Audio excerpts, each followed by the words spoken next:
Bien, Colosenses capítulo 4, textos 15, 16, 17 y 18, sermón número 74, esta serie de Colosenses. Leemos la palabra de nuestro Dios en el nombre del Padre, Hijo y Espíritu Santo. Amén. Amén. Saludad a los hermanos que están en la Odisea y a Ninfas y a la iglesia que está en su casa. Cuando esta carta haya sido leída entre vosotros, haced que también se lea en la iglesia de Laodicenses, y que la de Laodicenses o de la Odisea la leáis también vosotros. Decid a Arquipo: mira que cumplas el ministerio que recibiste en el Señor. La salutación de mi propia mano, de Pablo. Acordaos de mis prisiones. La gracia sea con vosotros. Amén y amén. Gracias, Dios, por tu palabra. Te pedimos que ministres nuestras vidas y corazones. En el nombre de Jesús. Amén y amén. Pueden tomar asiento. El tema de este sermón número 74, un saludo final. Un saludo final. Realmente un saludo final, porque Pablo ya llega al epílogo, al punto final ya de su epístola, y lo que vemos aquí no son saludos de menciones de personas como vimos la semana pasada, sino que ya lo que nosotros estamos viendo es ya una despedida completa y total de parte del apóstol Pablo. Y es que particularmente varias cosas podemos encontrar aquí. Muchas gracias. Y es que esta es una epístola que nos trasladó a través de la centralidad de Cristo en toda la Biblia. La centralidad de Cristo y su supremacía a lo largo de toda la epístola de Colosenses. Y aquí Pablo entonces se encuentra haciendo una referencia en primer lugar a la cordialidad y el servicio en la vida cristiana. La cordialidad y el servicio en la vida cristiana. Y esto lo vemos particularmente, la cordialidad y el servicio, porque el apóstol Pablo se está dirigiendo específicamente a Ninfas. Ninfas es una persona, un creyente, una creyente de la iglesia, de la iglesia de Cristo en Colosas, de la Odisea, que ha prestado su casa para el servicio de la iglesia de Cristo. Y es que entonces aquí vemos cordialidad y servicio. Cordialidad por parte de Pablo a Ninfas, reconociendo el esfuerzo, el trabajo y la calidad del servicio que Ninfas ha brindado a la obra y a la causa de Cristo. Creo que nosotros debemos de ser receptivos con esto que nosotros vemos aquí y responder en la misma forma y medida en que Ninfas respondió. Nuestra casa, y no solo nuestra casa, nuestra familia, nuestra vida y todos nuestros servicios y nuestros recursos deben de estar a la disposición y la disponibilidad del reino de Dios, porque al final del camino nosotros todo lo que hemos recibido lo hemos recibido de Dios. En segundo lugar, es importante que nosotros indiscutiblemente no tendremos que adentrar a un punto bien relevante que vemos aquí. Es el hecho de que Pablo les dice: la carta deben de leerla ustedes en la iglesia, y posteriormente, luego que la lean en la iglesia de Colosa, deben de enviarla a la iglesia de Laodicenses para que también allá sea leída. Pero la carta que está en la Odisea, entonces tienen que enviarla, llevarla hasta ustedes, Colosa, para que también ustedes lean la carta de la Odisea. Sin embargo, aquí vemos un segundo aspecto importante, y es una despedida con un mandato al estudio de la palabra. Bueno, pastor, ¿dónde vemos ese estudio de la palabra? Bueno, vemos ese estudio de la palabra en el hecho de que la epístola a los Colosenses era parte de la palabra de Dios que Pablo le estaba enviando a la iglesia de Colosa. Pero Pablo no solamente estaba interesado porque ellos conocieran todo esto que nosotros hemos visto a lo largo de estos más de 2 años en la epístola de Colosenses, sino que también Pablo está interesado porque ellos conozcan lo que Dios había dicho en su palabra a través de la carta que se les había enviado a los creyentes de la Odisea, y que ellos conozcan esa verdad de la revelación de Dios. Entonces, en tercer y último lugar, vemos un tercer aspecto que es también importante y relevante resaltar, y es que Pablo les dice: la salutación de mi propia mano. ¿Y por qué Pablo hace ese énfasis de mi propia mano? El aprecio de un pastor por su iglesia. El aprecio de un pastor por su iglesia. El sacrificio de un pastor por su iglesia.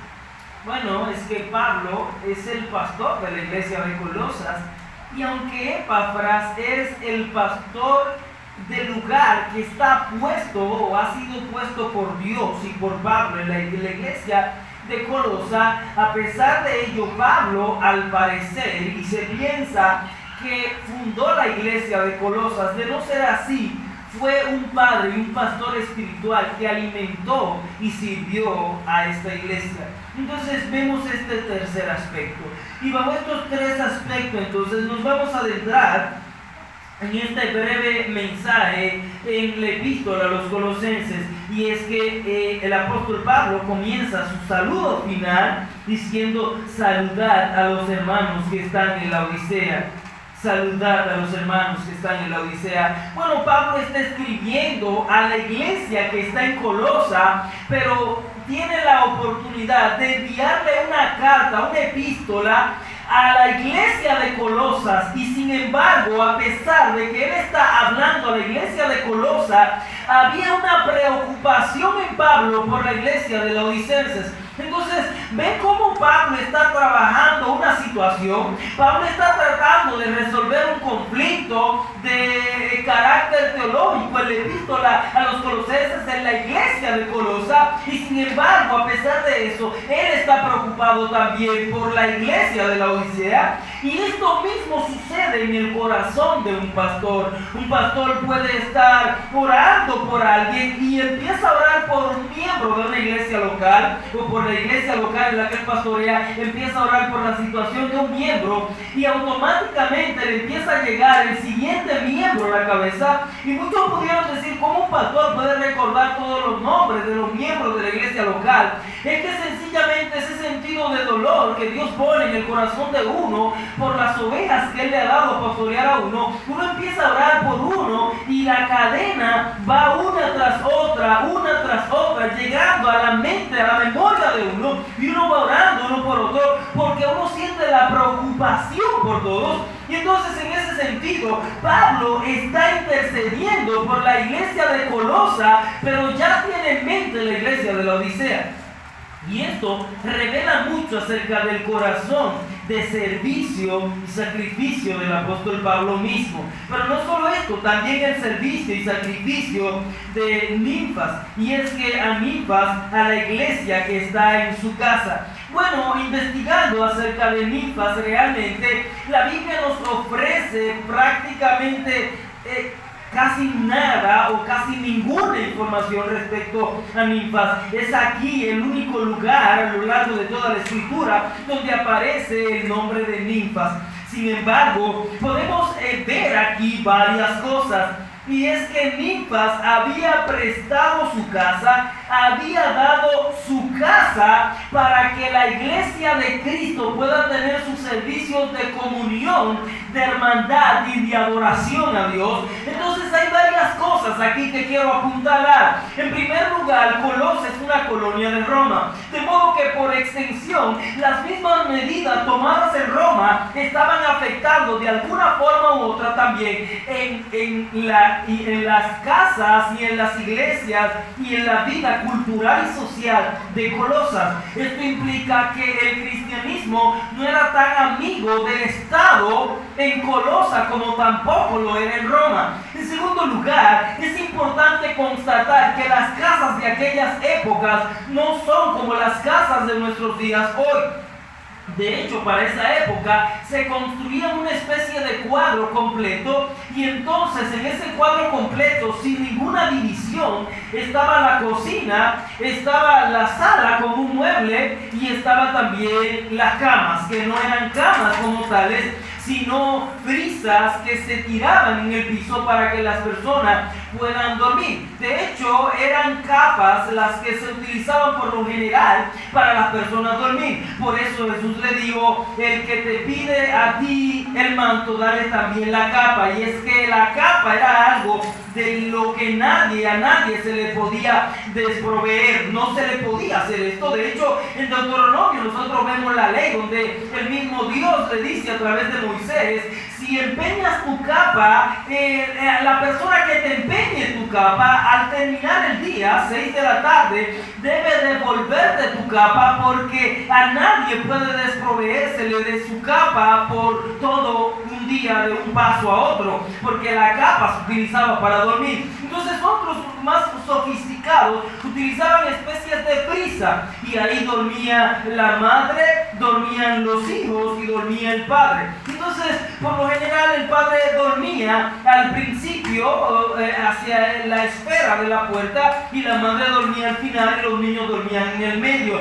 Esa era la cultura de esa época, y de hecho es lo que nosotros estamos viendo aquí. Ahora, viéndonos dentro de este contexto, pensemos entonces en la casa, en el hogar de ninfas, que entonces recoge todas sus cosas, separa todas sus cosas, arrincona todas sus cosas, y tal vez cada día ya tenía que hacer eso. Cada día tenía que limpiar y acondicionar su casa para poder recibir los hermanos de la iglesia local, para que puedan disfrutar de ese servicio de hermandad. Entonces, lo primero que nosotros observamos aquí es un sacrificio y servicio por parte de ninfas. Entonces, aquí vemos con claridad un punto importante. Ahora, nosotros debemos reflejarnos en el carácter de la vida de ninfas, y debemos de preguntarnos entonces a nosotros mismos: ¿y yo de qué forma estoy sirviendo para la obra de Dios o para el reino? ¿En qué forma yo estoy prestando mis recursos? Y no necesariamente estamos hablando de recursos financieros,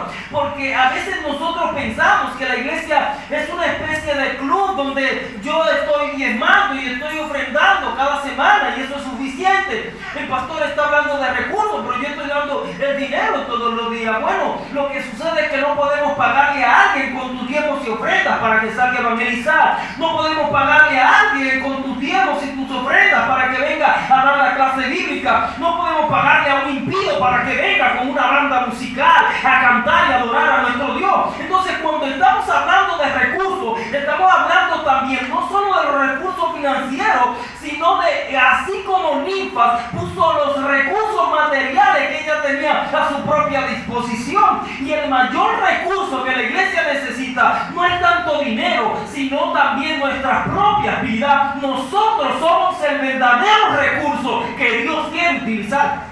Gloria. ¿Y cómo es esto, pastor? Bueno, sencillo. Y yo te voy a hacer la siguiente pregunta. Jesús, mientras anduvo aquí en el mundo, ¿anduvo recogiendo dinero para poder hacer la obra de Dios? No, sino que anduvo evangelizando, anduvo enseñando y proclamando la palabra de Dios. Y no solo enseñando y proclamando, sino también mandando a evangelizar, como mandó a los 70, pero también enviaba a sus discípulos a predicar la palabra. Y eso se nota cuando los apóstoles, los discípulos vienen en donde Jesús y le dicen: en tu nombre nosotros echamos fuera demonios. Y Jesús le dijo: no se afanen por eso, sino preocúpense porque sus nombres están inscritos allí en el libro de la vida. Porque si ustedes echaron fuera un demonio en mi nombre, quiero decirles que yo vi con mis propios ojos al ver y a Satanás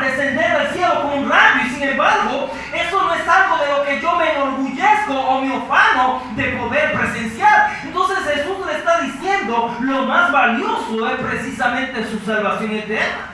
Entonces, en ese aspecto y dentro de ese punto, entonces, yo quiero que nosotros reflexionemos, porque en ocasiones nos convertimos en una máquina de dinero y entonces somos parte de una iglesia local y nos convertimos en personas que dan recursos, pero no solo necesitamos los recursos financieros, necesitamos esos recursos que Ninfas sacrificaba y ponía a la disposición de la iglesia. Queremos tu propia vida, que es el mayor recurso que puede tener la iglesia. Queremos tus oraciones, queremos tus recursos, queremos tus dones, queremos tu talento. Imagínese usted que nosotros vengamos a celebrar un servicio, pero los que cantan no están aquí a la disposición. Bueno, pastor, si no viene ninguno de los que cantan, canto yo. Bueno, es que ese no es el modelo. La Biblia enseña en el libro de Levítico que Dios dijo, cantarán los cantores, dice la Biblia, y los cantores lo tomarán de la tribu de Leví. O sea, no simplemente cantores,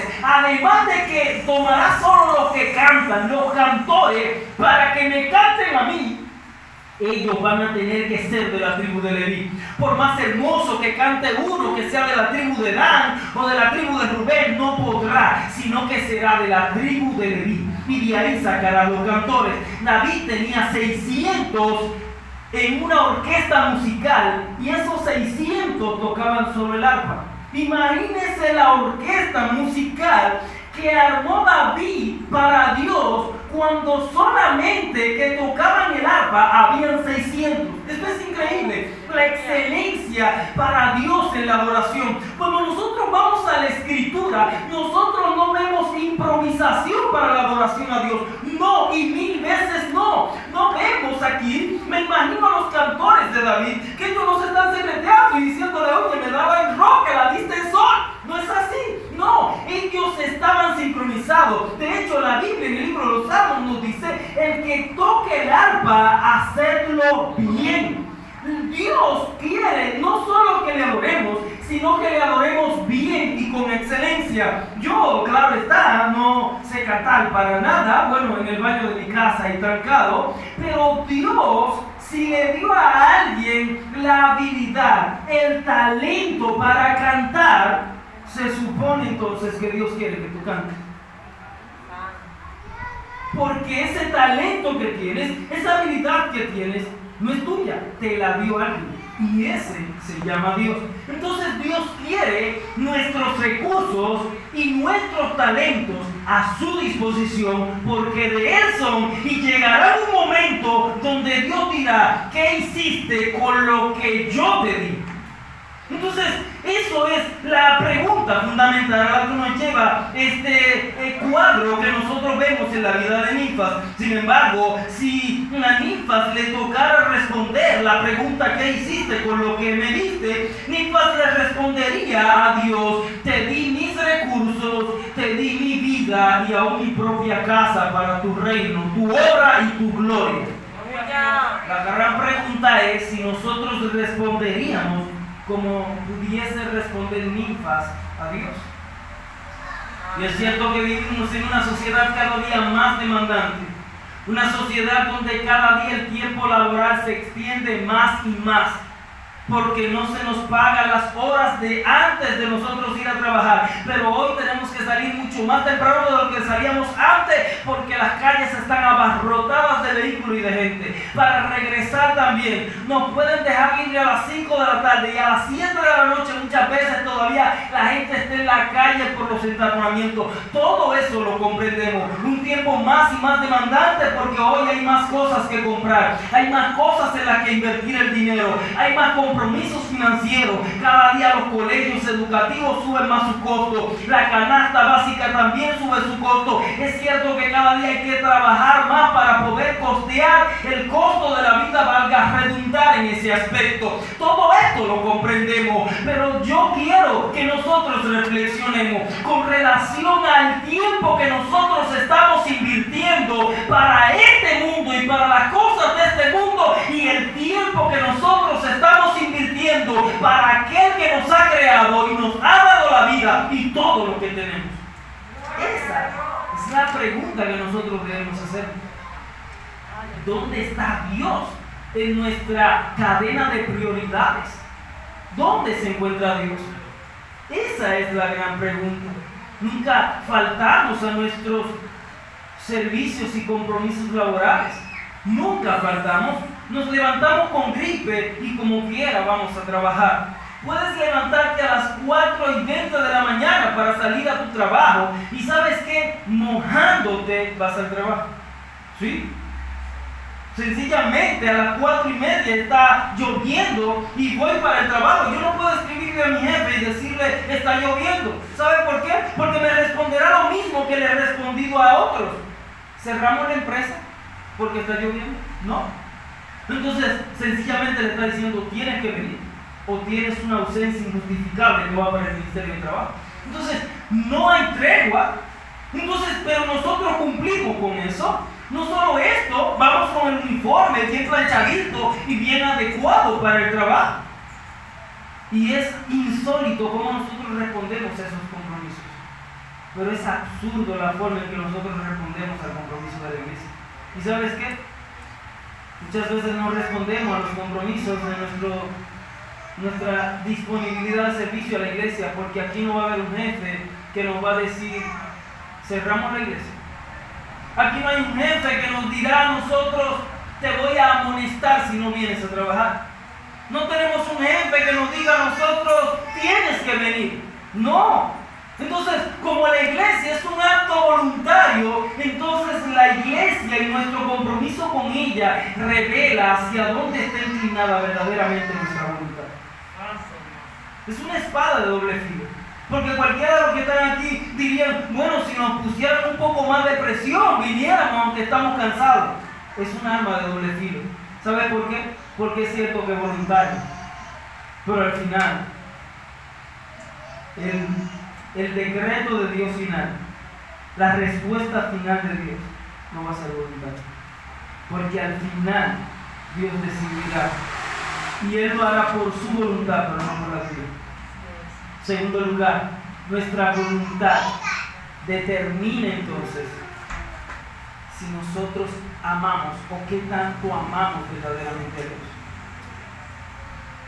En tercer lugar, es cierto que es voluntario, pero entonces ese aspecto, ese sentido de que es voluntario, entonces revela lo que realmente nosotros somos en nuestro corazón.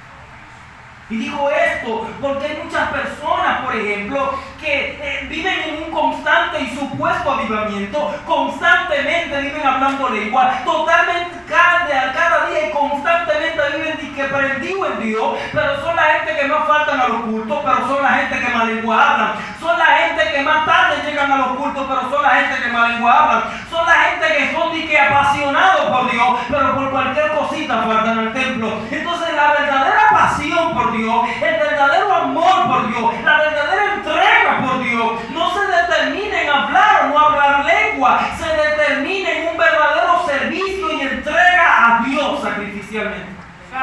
Y digo esto porque la iglesia de Corinto, por ejemplo, era la iglesia que más lengua hablaba según el contexto bíblico. Pablo tuvo que decirles a ellos, yo hablo más lengua que todos ustedes juntos. Hablaban tanta lengua que todos juntos al mismo tiempo hablaban lengua y nadie entendía nada. ¿Y sabe qué? Ahí había un niño, un joven, que estaba viviendo con la esposa de su padre, que era su madrastra.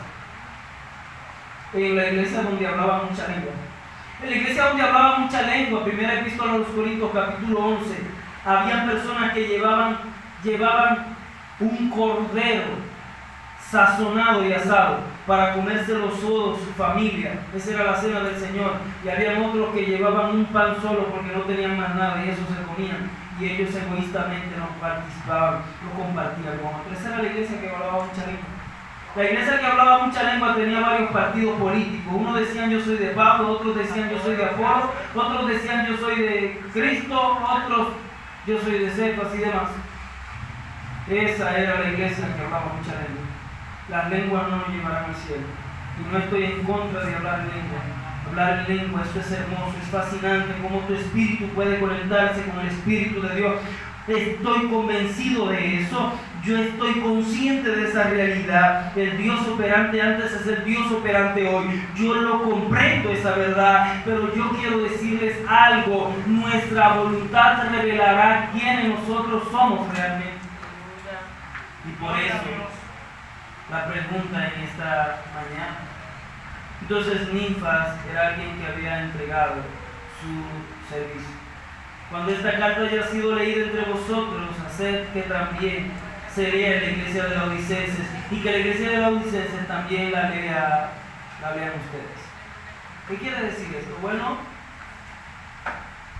según lo que nosotros vemos aquí, aún en otras epístolas, las cartas se intercambiaban entre una iglesia y otra para poder una leer, porque no tenían una Biblia como nosotros tenemos hoy, sino que si se enviaba un rollo para la iglesia de Colosa, ese rollo lo tenía la iglesia de Colosa. Pero para Colosa o los colosenses poder leer la epístola de los tesalonicenses, entonces los de Tesalónica tenían que enviarle el rollo a la iglesia de Colosa para que Colosa pudiera leer. Así era el estudio de la palabra antes. Pero es doloroso como nosotros con Biblias de tantas versiones, Biblias de estudio, Biblias de letras grandes, Biblias de todas formas. El creyente no estudia la Biblia. Es insólito. El ateo estudia más la Biblia que el cristiano. Pastor, ¿y cómo usted dice una cosa así sencilla? Pon un ateo contra un cristiano para que estudie. Es absurdo, hermano. Pero no solo eso. Compramos zapatos caros, pantalones caros y camisas caras y corbatas caras. Pero cuando vamos a una librería a comprar una Biblia de estudio que vale 3,000 pesos, decimos, ¿qué? No, eso está muy caro. Eso es insólito. Damos 20,000 y 30,000 pesos por un celular, pero una Biblia de estudio de 4,000 pesos no somos capaces de dar. Ese es el mundo en el que nosotros vivimos. Se cayó el celular, se rompió, ya no sirve. Nosotros vamos corriendo a buscar el otro. Y eso revela dónde está nuestro corazón. ¿Sabes qué? Pablo está preocupado. Al final de la epístola continúa su preocupación porque los creyentes estudien la palabra de Dios. Y nosotros, ¿cómo está nuestro tiempo no solo de oración, sino también nuestro tiempo de estudio de la palabra de Dios?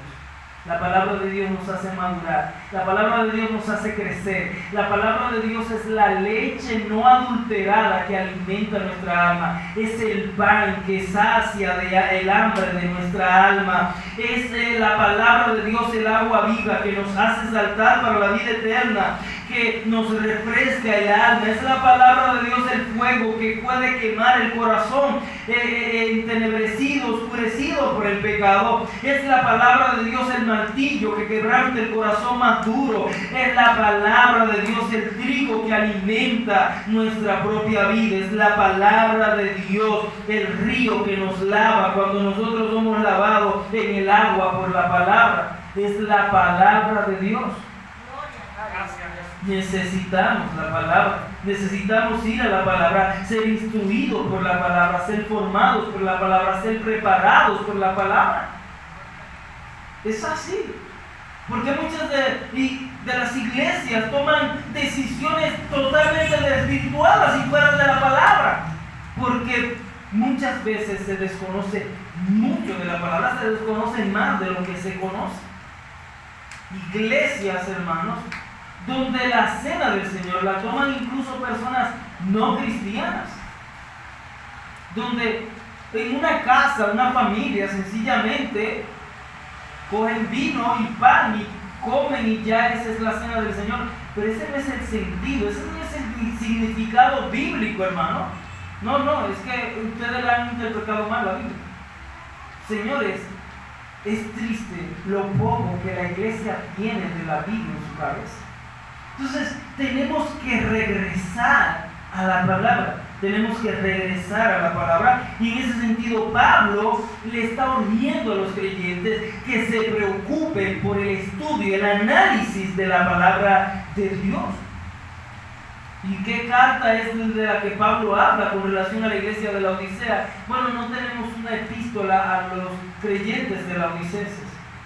Entonces esto nos entra en una encrucijada. Bueno, algunos piensan que esta carta a la Odisea es una carta que Pablo envió a los creyentes de la Odicenses, pero que está perdida y no se tiene al día de hoy.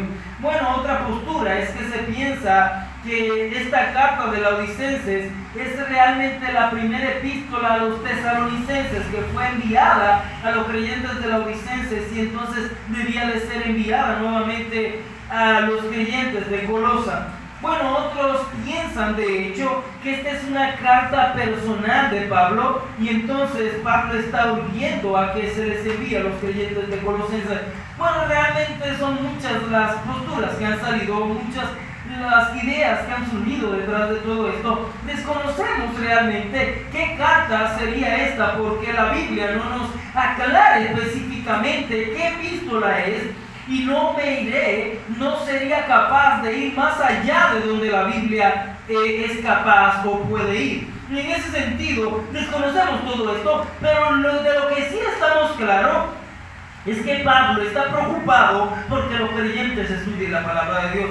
Esto nos centra también a un tercer renglón, el sufrimiento del corazón de un pastor. Decir al equipo, mira que cumplas el ministerio que recibiste del Señor. La salutación de mi propia mano, de Pablo, acordados de mis visiones, la gracia sea con vosotros. Amén. ¿Quién es Arquipo? Bueno, Arquipo se piensa que es el pastor de la iglesia de la Odicenses o de la Odisea. Arquipo es el pastor de la iglesia de la Odisea. Y Pablo está preocupado por el pastor de la Odisea. Bueno, en el versículo 12 nosotros observamos, en el versículo 10, nosotros observamos cómo Pablo está preocupado por Epafras, el pastor de la iglesia de Colosenses. Y en Colosenses capítulo 1, textos 6, 7 al 9, nosotros observamos nuevamente la preocupación de Pablo por el pastor de la iglesia de Colosa. Pero aquí Pablo muestra su preocupación por el pastor de la iglesia de la Odicenses. Y es que realmente hay preocupación por el ministerio pastoral en el corazón de Pablo. Pablo se preocupa por los pastores, se preocupa por Tito al punto de que le envía una epístola y les dice cómo debe de conducirse. Se preocupa por Timoteo, que está pastoreando en Éfeso, y le escribe una carta para que sepa cómo conducirse y de cuidarse y demás. Entonces Pablo se preocupa por los pastores. Yo pienso que ese mismo estímulo de preocupación debe de existir por los creyentes de la iglesia hacia los pastores. Mira que cumplas el ministerio que recibiste del Señor. Saludo de mi propia mano. Ahora vamos a ver un poco de lo que Pablo se refiere cuando dice que saluda con el puño de su propia mano. Bueno, realmente esto tiene más bien una respuesta más clara, si pudiéramos así decir, en el capítulo 16 de la epístola a los romanos.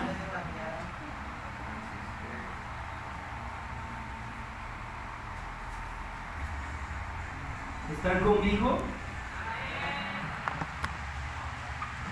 Bien. Noten aquí en el capítulo 16 de la epístola a los romanos, en el versículo 17 empieza una salutación muy especial.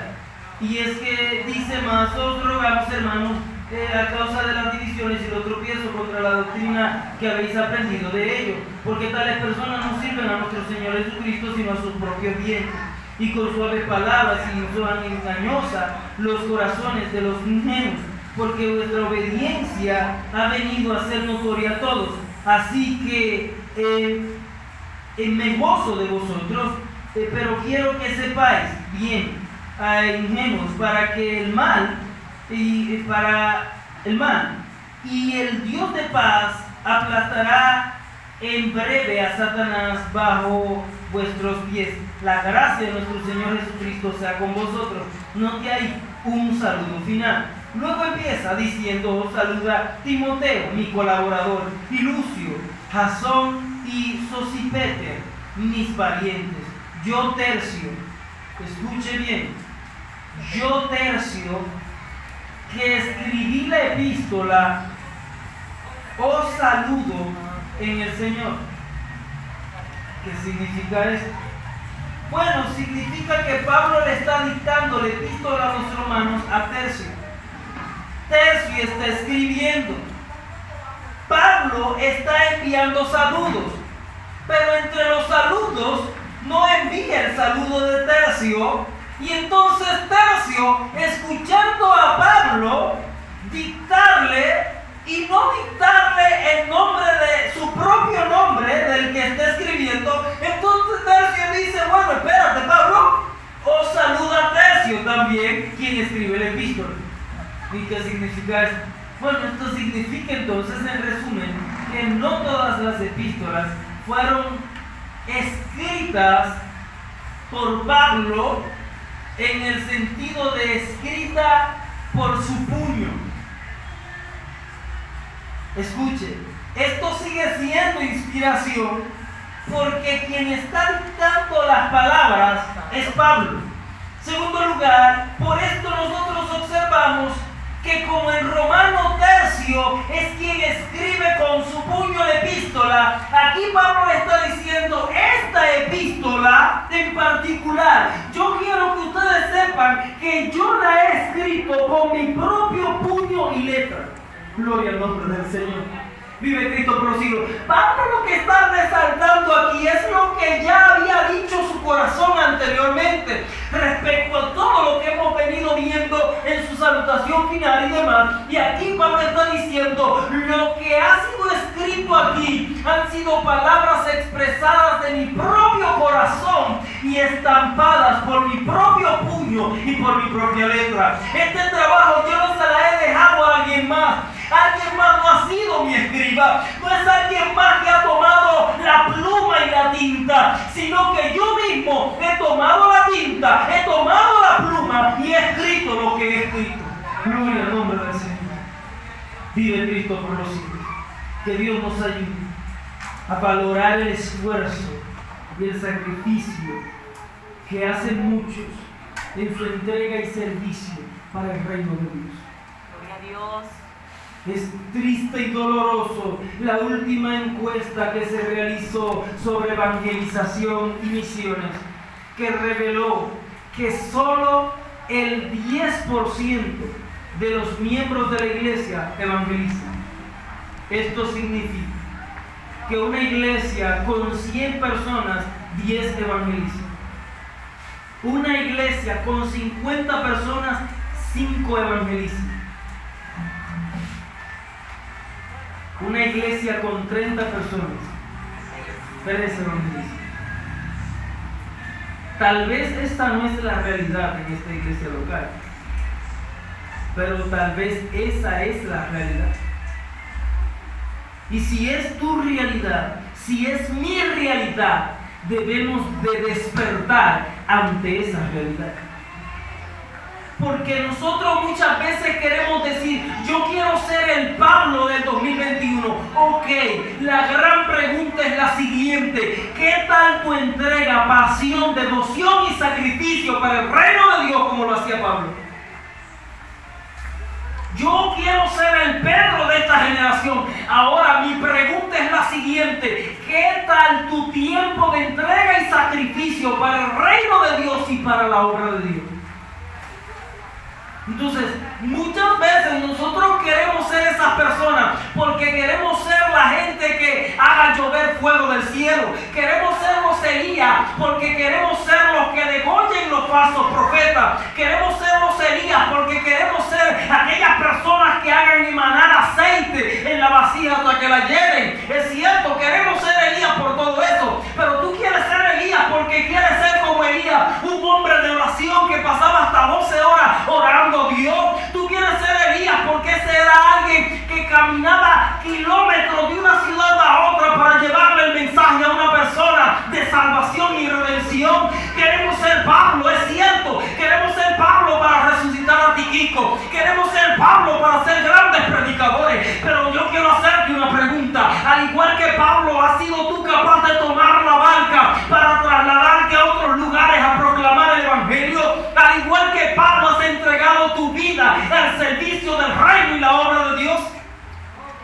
Entonces, cuando nosotros despertamos ante esta realidad, nos damos cuenta que realmente en el fondo de nuestros corazones no queremos ser Pablo, sino lo que queremos es tener poder para asombrar a otros. Y esto habla feo de la iglesia de Cristo. Entonces, en ese sentido, Pablo está diciendo: acordado de mis prisiones. Acordado de mis prisiones. Sí, acordado de mis prisiones. Sacrificio, hermanos.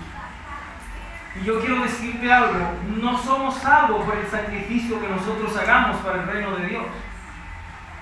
Pero nuestro sacrificio por el reino de Dios demuestra que nosotros hemos sido verdaderamente salvados.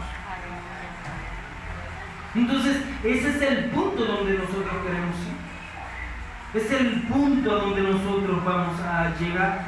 Y aquí hay un saludo final, pero ese saludo parte del corazón de un hombre que ha entregado su vida por el reino y la obra de Dios. Que Dios nos ayude